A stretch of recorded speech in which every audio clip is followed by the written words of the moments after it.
Okay, this is Carrie from Wrap Your Head Around Silks. This is the Expecting Aerialist with the Digit Podcast Network. How's it going, guys? Thank you so much for tuning in. I am so excited to say that this is season 6. I cannot believe it. Time has flown, and I am so grateful to have you with me and for women all around the world to have tuned in to be part of this community. A lot of you guys have been on the podcast yourselves, and I thank you for that. So what's going on this year? So I am about to announce, almost going to announce what's happening in June. I am just at the very end of finalizing details for our June 20th through 27th week-long vacation retreat. So I like to train hard, play hard on these retreats, and I'm so excited to give you guys details. Keep your ears open for that. And if you are in need of an online course anywhere you are in the world, I have a beginner to intermediate silks course that covers everything. And I have an aerial rehab course meant for those coming back from injury, surgery, or pregnancy. It's supposed to be the step between PT and going back to your favorite aerial class. So I'd love to have you there if you want to check that out. And I'm so excited to get into the guests this year. Well, let's learn more about how our bodies go through this amazing transformation through motherhood and how we deal with the after effect. The after, which I am in right now with my 6-year-old. All right, my friends, let's get started. Hey, Bonnie. Hi, how are you?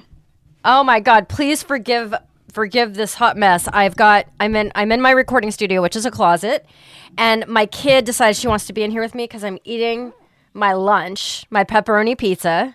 Oh, nice. Because this is my only time to eat between now and dinner time. So I'm going to do this. It's not best practices, but this is where we're at. Oh, I feel you. It is what it is, eh? It is what it is. Oh my goodness. Wait. Are you Australian? New Zealand. Oh my God, you guys with the sexy accents. Thank you. Mm-hmm. Bonnie. Okay, so listeners, please forgive me. I'm going to stuff this pepperoni pizza in my face because if you've been listening to this, careful Bean, this episode, the season, you know that I just started a full-time job along with my other part-time jobs, which is very interesting. And this is where we're at. I'm multitasking. Okay, Bonnie, if you'll introduce yourself to the audience, name, where you live, a little bit about your family, a little bit about your aerial practice, and then I'll jump in. Okay, great. That sounds good. Yeah. Well, kia ora, everyone. I am Bonnie. My roots are in Christchurch, New Zealand. I currently live in Kaipoi, which is just outside of Christchurch, like 10-15 minutes outside of Christchurch. So it's like a little small town, but very close to the city, which is awesome. I live in a little flat out the back of my parents' property, which is really awesome. Nice. So I live with my partner, Jake, and our wee girl, Carlissa. She's 4 months old. Mm-hmm. We've been living here for about 3.5 years. And before that, I lived in the big house with my parents at the front. So it's my mum and dad that live there, and my younger sister, Grace. She is a hiking instructor. So she goes around all over the country and takes big groups of people and small groups as well, doing like bushwalks and kayaking and all kinds of fun things. Wow. Yeah, it's pretty cool. Okay, wait. Is New Zealand as awesome as everybody says it is? Oh, definitely. It's pretty great. Oh, yeah? Is it just like the scenery, like the earth, basically? Oh, yeah, definitely. Like, pretty much anywhere you go outside of a city, there'll be plenty of scenery. Even within a lot of the cities there are. Like Christchurch, I love Christchurch. I think it's probably one of the best places to live because you get all the benefits of the city and the suburbs, but you also have, like, hills, rivers, lakes, wetlands within driving distance. There's mountains and hot springs, there's beaches, there's just like everything you could pretty much ask for all in one place, and that's all within like half an hour to a couple of hours driving distance. Oh my God. And Bonnie, are you from there? Did you born and raised? Yes, yeah, I was born just outside of Christchurch and then lived all in Christchurch my whole life pretty much. Okay, and how did you get started in aerial? So I started in October of 2023. I pretty much that year I just decided like it's time to get fit. I need to actually do something with my exercise practice because I've never been an exercise person. What do you do during the day? I teach kapa haka, which is our multicultural arts. Oh, wow. Yeah, it's pretty fun. Oh Pretty my much just God, get to that's go awesome. work with bunch of kids. Me and my dad have our own business. So we go around to a whole load of different schools and do like an hour or an hour and a half teaching them songs and dance moves and stuff. And, work towards performing every year. And yeah, I only work like 4 hours a day, which is great. Okay, there you go. Yeah, but I make pretty much a full-time wage. So it's fantastic and get to do what I love. But yeah, so I'm pretty active most of the time because I'm the one who does all the actions. So I'm like on my feet moving around most of the day. But that's pretty much the only exercise I do willingly. So yeah, when I was doing, I think before that I had been doing after school care programs and holiday programs with kids. So I was running around a lot with them, playing games and all that. And then after I stopped that, I realized, man, I really need to be getting a bit more activity in. Okay. Yeah, so I looked up a few different options and I saw that they had aerial silks classes in my city. And I was like, well, that sounds like fun. I've always wanted to try that out. I've seen it, I've seen like Pink doing it and just videos of people online and stuff. And I was like, oh, that looks like fun. So I thought I'd give it a try. And the classes were really cheap. It was only $25 a session, which I was like, well, that's awesome. Very, affordable. So I was like, oh, we'll give it a try. And then, I went in and just did one lesson and absolutely fell in love with it. And I pretty much did it every week after that for a year before I got pregnant. Wow. Okay. Wow. All right. So for a year, what apparatuses are you on? I've only done silks and hammock. Okay. And hammock one, I pretty much only did that because I couldn't do silks that week, but I did enjoy it. Yeah. So you're obsessed with silks, is what you're saying. Yeah. And I tried the rope as well, which was quite fun, and I'd probably do that again as well. But yeah, silks is definitely my main thing at the moment. I love this. Okay. So the way I found Bonnie was she was one of those ones that put her hand up when I said, hey, does anybody want to be on this podcast? And so my friends out there, if you're on that Facebook group and you say you want to do it, I will call you. Yeah. I will text you. Don't worry. It's not going to be like this random thing you never hear from me. I want to hear from you. So Bonnie, was your pregnancy planned or not planned? It was planned. Okay. So is this your first pregnancy? Yeah. All right. So how long did it take to get pregnant? Not very long. I got my I had the contraceptive implant I had 2 of them over 10 years. And pretty much as soon as mine came out in October, that's when we started trying, and then I found out I was pregnant on Boxing Day in December. Okay, remind me when Boxing Day is. The day after Christmas. Oh, that is quick. Yeah, did not take long. I pretty much had one period, and then, the next month I was pregnant. Was that surprising to you? Definitely. I wasn't expecting it to be that quick. I figured it would probably take, 6 months to a year even. But I was pretty stoked. I was like, oh, sweet. Well, that was, not too difficult. Yeah. And how was the pregnancy? Pretty good for most of it. Like the first 2 trimesters were kind of a breeze. Like, I was tired and, a little bit uncomfortable and stuff, but I didn't get sick, which was fantastic. I felt a bit of nausea, but I didn't throw up at all the whole pregnancy. So, okay, I know I was like so stoked about that. And then in the 3rd trimester, that's when it kind of all hit me. I got gestational diabetes. Oh, it's the worst. Yeah, that was rough. Worst. And then, especially because I'm like a chocolate addict, so I was like so gutted. So you had to change your Bean. You cannot talk to me while I'm doing this. What do you want? Watch a movie. No, because I'd have to make it. Fine. Can I get my teaser? Yeah, go and come back. Oh my goodness. She loves being here with me, and I just have to edit a lot because she wants to talk to me. Anyways, so Bonnie, did you do aerial throughout your pregnancy? I'd actually stopped just before we started trying, just because I needed like all my money to get Christmas presents. Another reason, yeah. Yeah. That whole money problem. Yeah, exactly. I was like, oh, I really don't have the money to spare. I've left my Christmas shopping too late, so I had to stop just to, get all the presents that we needed to get. And then I found out I was pregnant the day after Christmas, and I was like, oh, it's been a couple months. I don't know if I can realistically start again. Right. Knowing how intense it is physically. So yeah, I ended up not going back throughout my pregnancy, and I've actually just gone back the last couple of weeks. I've just restarted. Okay, again. so yes, we're definitely gonna get to you going back. Did you, when you decided to take that however many months stop, maybe a year stop or more, how'd you feel about that? I was happy I was pregnant, so that was kind of my main thing. Yes. That was your main. That was your main feeling. Yeah, whatever I have to do. Can I tell them that someone had a Yeah, here you gotta put your face in there. Okay, ready? Her name's Bonnie. Okay. Hi.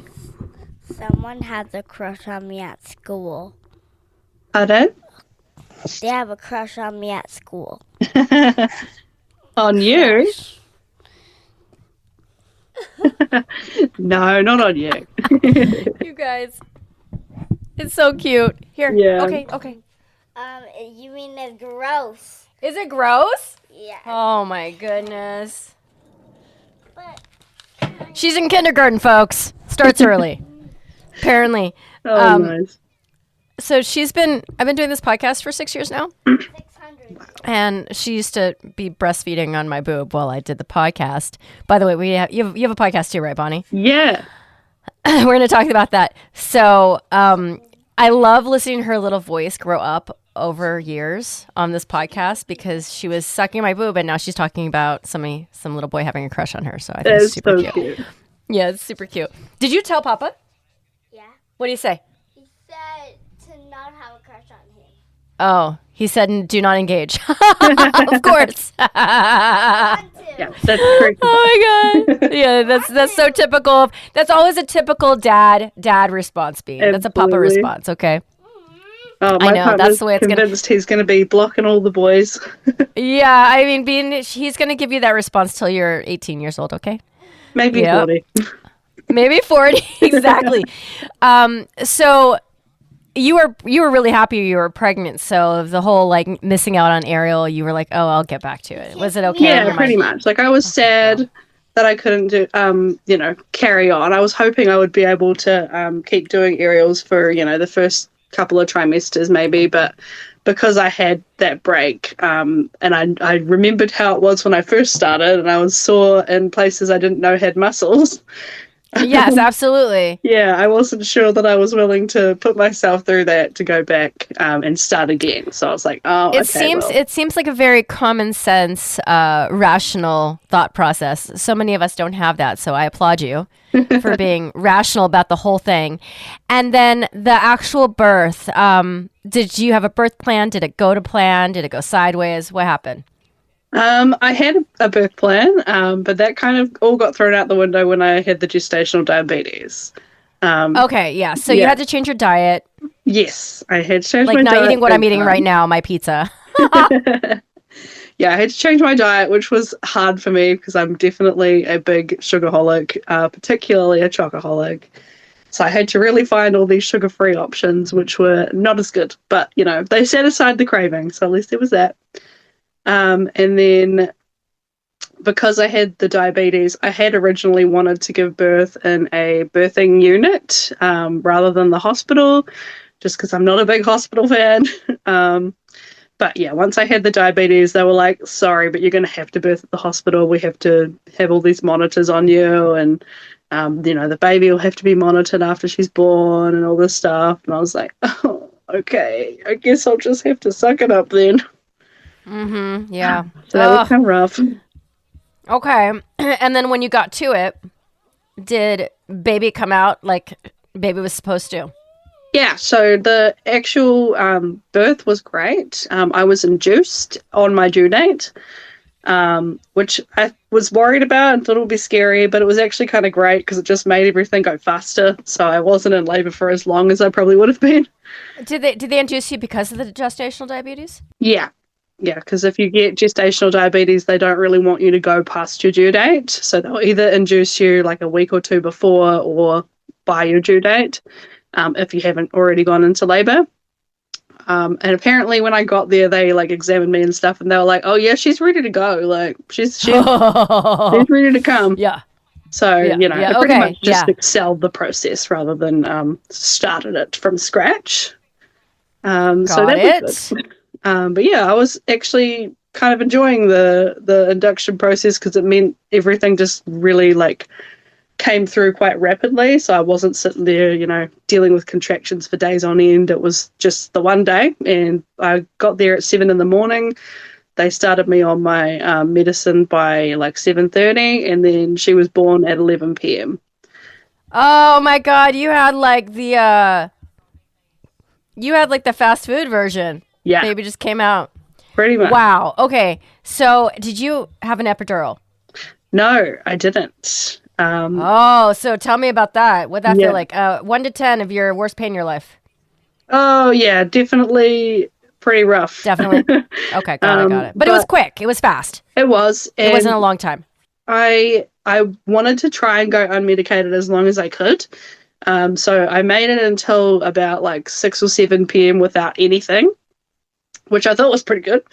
I was literally like singing through my contractions and just like breathing through them and stuff.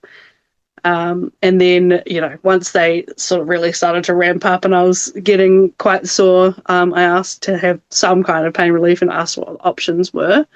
And they said, well, the lowest dose we can give you is just some like paracetamol and some codeine. And I was like, yeah, I'll take that. I don't think that did anything, to be honest. It did not. Was that just through the IV? Was that through an IV? Pill. A pill? Okay. Yeah, but yeah, that didn't do anything. And then, yeah, I sort of just handled it for a while. And then they said, they could take me to have a hot shower so I could get some sort of aquatherapy, which I was like, please, that would be amazing. And yeah, I like waddled down the hallway, could barely walk because I was just having contractions so intensely and so like quickly at that point. And literally the second I walked into the shower, my water broke. Oh, yeah, okay. Yeah, and it was a bit green, so there was meconium. They were That's like, always a worry, right? yeah, so they were like, oh, well, I'm going to have to go talk to the team about this. And then literally like 2 minutes later, she came back and was like, so we're going to have to wrap this up and get you back on the monitors. Which I was like, but I'm so sore, I need this right now. They were like, well, unlucky. So I had to, wrap it up, get dressed and into the hospital gown, and then head to the birthing unit. And then when I got there, after like about 15 minutes of me just trying to take 2 steps and then hold on to the wall for dear life because I was having more contractions, I finally made it there, and they were like, oh, you can have some of the gas and air if you want. And I was like, please, give me anything at this point. So the type they put on you for like dental work. Yeah, it's basically laughing Yeah, like gas, the I gas. think. Yeah. Yeah, I literally had one breath of that and was like, oh, that's so much better. So I had that for the rest of the process. And like it didn't necessarily stop the pain, but it kind of just like separates your brain from your body. So you're not really experiencing it the same way as you would normally. So it makes it a bit more tolerable. I've got my experience with laughing gas as a kid. Do you know I remember it? Yeah. So listeners, listen to this. So I had to get some dental stuff done. They gave me the laughing gas. My memory is that my head and my shoulders stayed still. And it's like my body from my shoulders down was just going like the hands of a clock or like a metronome. Metronome. My body was just like tick-tocking in front of me. Almost like it was like on like a skateboard and it was just going right to left, kind of fast. And it felt like I was just moving like that for like an hour. Yeah. It's crazy, eh? And I was like, this is nuts. And I must have been like, I don't know, 7, 8 years old. Yeah. Yes, my love. Did the whole 6'7" thing make it over to New Zealand? Kids say 6'7". Unfortunately, yes. Oh my God, all the way over there? Jeez. Yeah. Oh my God. Oh, yeah. Oh my God. I hear a lot of that when we're in the Yeah, because you work with kids. Yeah. Yep. Okay. So, Bonnie, you have the birth. You welcome a baby girl into the world. Did the gestational diabetes go away right away? Did it just go away when you had the baby?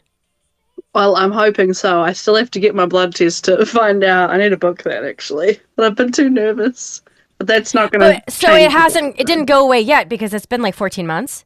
It's been... You're supposed to get the test at 3 months, but they only messaged me about it like a week ago. So it's been 4 months now. Oh, okay. But your most recent blood test was after the baby and you still had high levels? I don't think they tested it. They had me continue like doing the finger pricks and taking the medicine I had for the first 3 or 4 days after I gave birth. And then they were kind of just like, all right, you should be fine now. And they never tested me again. And they were like, cool, well, we'll test you again in 3 months and see what happens. So, yeah, I still have to go back for that test. So, undecided. We don't know. We don't know what happened to your gestational diabetes. Not sure. A lot of women, they just, their levels go back to normal right away after the baby comes out. It's incredible. Normally you do, but yeah, you're at a higher risk of developing type 2 diabetes, which is like, I really don't want that. So I'm really hoping I don't. Correct. You know, my friend who, she had gestational diabetes both times she had her kids. I had another guest had like 5 kids and she got it all 5 times or something like that. Rough. Or 4 out of the 5 or something like that. But my friend, you have a problem with the sweets and like the chocolate. Her thing, she's Asian. Her thing was noodles. Oh, yeah. And she was just like, all I want is pho. Yeah. Or like, all I want is a bowl of noodles. And she couldn't have it. So I tell you, a whole grain pasta does not taste the same. No, it does not. I mean, it's better than nothing, but... So, came home, baby didn't have a problem with the meconium or anything. So she was kind of just a little distressed. She ended up being fine. But yeah, they had to monitor me and like her heart rate was a little bit elevated. So they sort of just had to keep monitoring her but everything turned out fine. Like, I think I only was in like active labor for about 3 hours, something like that. I think it was a couple of hours before I started pushing, and then about half an hour of pushing, which I was like, I'll take it, you know. I'm not complaining. And I was on the gas the whole time, so I was fine. Yeah, I feel like I would have taken this. I had a really long and bad experience personally, so that sounds great. Oh, honestly, I was like, it was kind of beautiful. Like, I could see why people were like, birth is so beautiful. Because it really was. You can see why like people do it over and over. Yeah, it was hard. Can you imagine doing it again? Yeah, even afterwards, like, even when I was going through it, I was like, I could do this again. Like, I don't want to do it again today, but I could do it again. Right. Bonnie, how old are you? I'm 27. 27. Yeah. Look at that.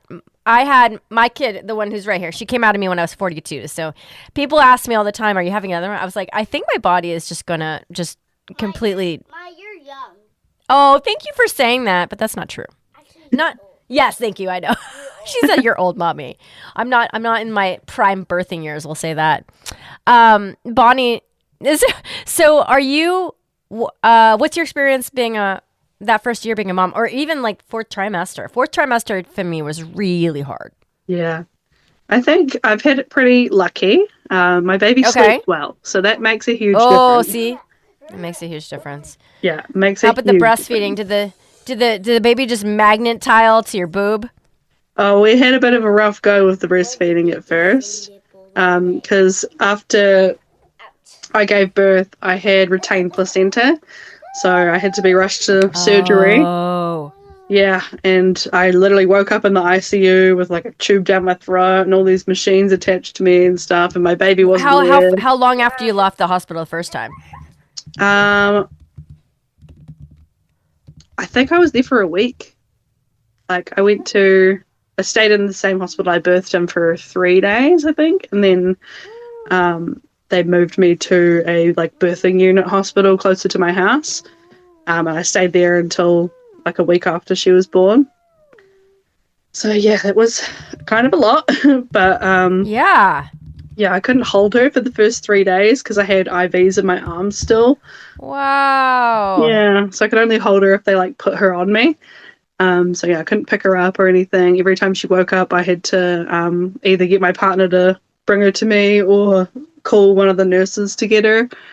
But they really helped me at least try to breastfeed. We had a lot of issues with latching at first because she just had such a little mouth, and I've got big boobs, so it was just there's too much there for her to get onto.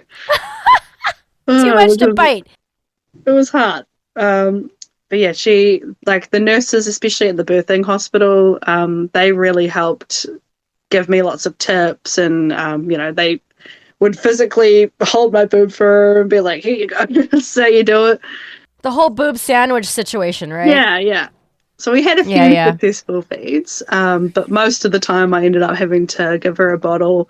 But thankfully they had donor milk available, which was so awesome. Oh, see, is New Zealand bringing it with that? We don't have a. I mean, we might, but I haven't heard of it. Yeah, no, I didn't know that it would even be an option either. Like I was expecting, like if I can't breastfeed her, she'll have to have formula, and it is what it is. I wasn't too worried about it, but the fact that they had donor milk available, I was like, oh my God, that's awesome. Hell yeah. So she's been exclusively breastfed one way or another from somebody the whole time she's been alive, which is so cool. That is so cool. That is. Yeah. How did they know you had retained placenta? Did you I start having a bleeding. Fever or something? Yeah, I just kept bleeding. And there was like, you could have a tear, there was something else it could have been. And they checked both of those things and were like, oh, yeah, we don't think it's that, and you're still bleeding.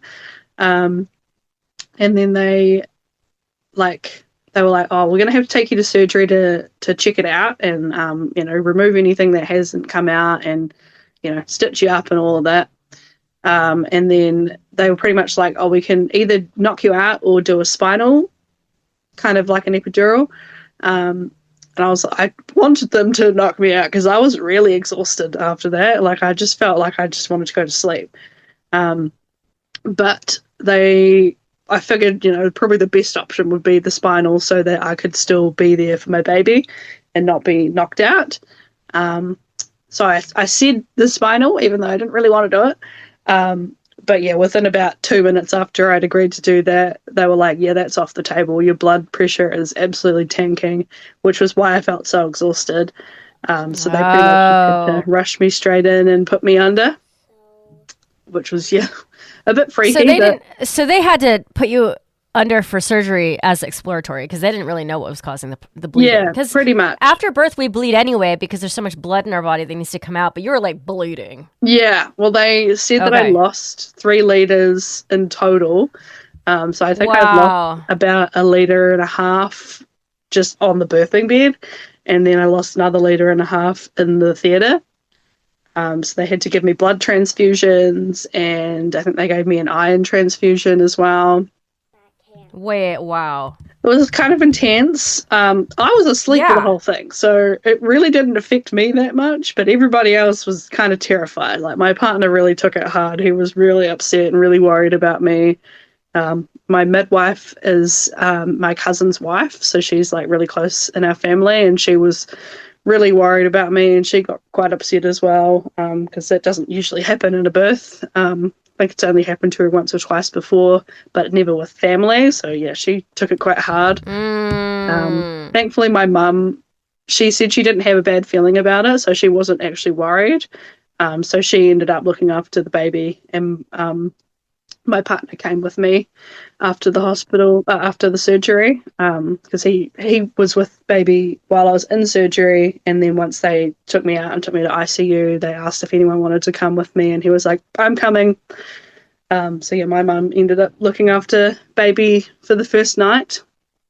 Okay. So, yeah, it was a bit hard, but I'm glad that she had somebody, who loved and cared for her to be there for her. Well, if you didn't have enough drama in the birth process, you had the drama after. Oh, yeah.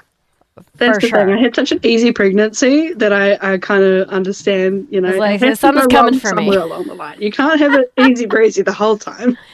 Apparently not. I mean, and some people just have it hard the whole time. There are some stories where the women are like, it was great. Then it was great again. And I'll be like, oh my God, this episode is going to be 20 minutes long because we're just going to talk about how great and how smooth it went. It's so rare. It's so rare for these stories to go that direction. So, Bonnie, so now you have a 14-month daughter and you are just going back to Ariel right now. So like as of today, what have you done? Have you gone back to a couple classes? Yeah, so I started back in just at the foundation level class because I was like, I'm definitely starting from the bottom again, which is all good. That's fine. But it was cool because when I went back, there was only one girl there who'd been, you know, going for a while. And then there was like 3 or 4 other girls there who just started that day. So I was like, oh, cool. So we were all kind of on the same level at the moment. Yeah, like I love that. I still remember a few things, but, you know, like I remember how to climb and do a footlock and that kind of stuff. But it was good to, you know, not feel like I'm the lowest level in the whole class because, yeah, physically I did not have a lot of strength. You know, I could barely make it up one climb and could hardly hold myself up. It was humbling. But it was really good though. And I was so happy to get back into it. And it didn't take very long for my sort of muscle memory to kick back in, I guess. Are you in the camp of people that you're just happy to be there and you're not too disappointed that you don't feel it the same? There's so many women who go in and it's just so deflating the first day. I kind of expected it to be as hard as it was. I definitely wasn't expecting to be able to, you know, climb up to the roof and do inversions and all that. I ended up doing an inversion in a knot, which I was stoked about because I didn't think I was going to be able to do inversions for a couple months. Absolutely. Yeah. Well, I mean, even when I was doing it for a year, it took me like probably at least 6 or 7 months to be able to do an inversion in the air. And even then, like, it was kind of a struggle. It wasn't until it'd been like 8 or 9 months before I could do it, you know, without really struggling to do it. So I was stoked that I could even get my feet above my head. Yeah, I mean, the thing is, an inversion in the air, it takes a lot of level of fitness in any body. Definitely. You need a lot of core strength. A lot of core strength, a lot of control, a lot of shoulder strength. Yeah, absolutely. Oh my God, she says, "Can you wipe me?" Hold on, you guys. I have to check this butt. 1 second. Have fun, listeners. I go into the bathroom to make sure her butt is very clean, and she's just jumping around with her pants down, dancing, and there's a nice big log in the toilet. So nice. Deed is done. Here we are. It's all on brand for the podcast. Okay, so Bonnie, one last question before you go. You have a podcast yourself. I do. Yes, it's actually Tell me what it's about. It's called Come Dine on Me. It is literally just me yapping while I breastfeed. Oh my God, this is awesome. Yeah.